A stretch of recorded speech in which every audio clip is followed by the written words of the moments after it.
Εκεί θα μπει αυτό. Εκεί, έτσι. Και πιο πίσω, Αλέξανδρε, και πιο πίσω βάζω. Και πιο πίσω βάζω, Αλέξανδρε, και πιο πίσω. Όχι, δεν το βάζεις κι άλλα.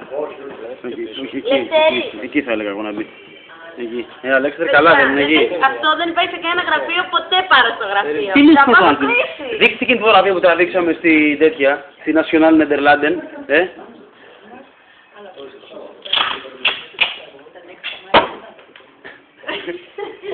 Ο Τσαλάν. Έλα, από κάτω. Ούτε να το σκέφτεσαι. Σε πήρε, τι σε χαλάει εδώ. Ούτε να το σκέφτεσαι. Τι σε χαλάει εδώ. Δεν με χαλάει, με το που γυρίζω να έχω ένα ολόκληρο τύπο στο κεφάλι μου. Γινότος, ολόκληρο εδώ πάλι. Έλα ρε παιδιά, βάλτε το από κάτω. Εγώ κοίτα πόσα πράγματα βγάζω στο γραφείο μου, θα με τρελάνετε. Εμείς έχουμε δύο συνταργύρες από κάτω όμως. Ή στην άλλη, Τις προάλλες τι μου έλεγες. Βάλτε εδώ, να. Θες να μου γράψεις ένα CD, έλα εδώ. Για δώσ' του Γιώργο αυτόν με τα πλεξιγκλάς, με τα φρεγόλια. Ναι, βάλτε το πετρόσιλο. Πετρόχυλος, ναι. Βάλτε εδώ. Κάτσε, δεν είναι